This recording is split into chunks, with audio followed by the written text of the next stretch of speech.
Valerio, perché questo auto non è perfetto? Claro, perché este auto non è verità, è di giochina! È vero.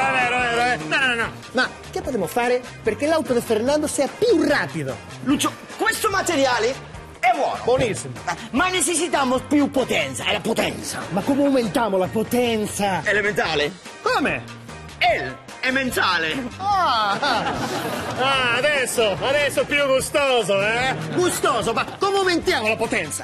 Con questo, un condensatore di flucci. Condensatore di flucci, come il ritorno al futuro. Eccoli qua. Questo auto genera tanta energia che posso conseguire 1,21 gigawatts di potenza che farà che il Ferrari viaggi in tempo e arrivi sempre antes che altri coci. Bravissimo, tu sei Bocca Brown. Alonso sarà contentissimo. Ma aspetta, ma falta una cosa. Un buono lubricante! Cosa? Un lubricante, perché? Buono, buono lubricante, è bellissimo,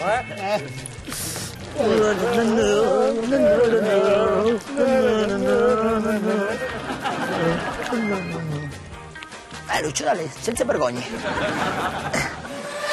Gran sortida de Fernando Alonso que treu molt profit del que s'hi està accelerant d'una forma mai vista, d'una forma que...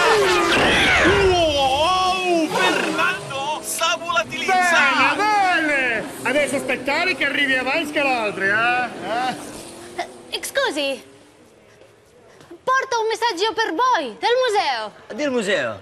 Logico. Museo Monumenti. Ciao.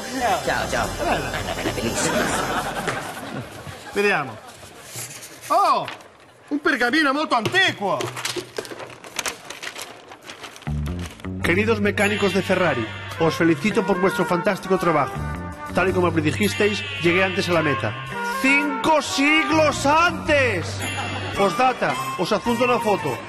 Postdata 2, ¡sacadme de aquí!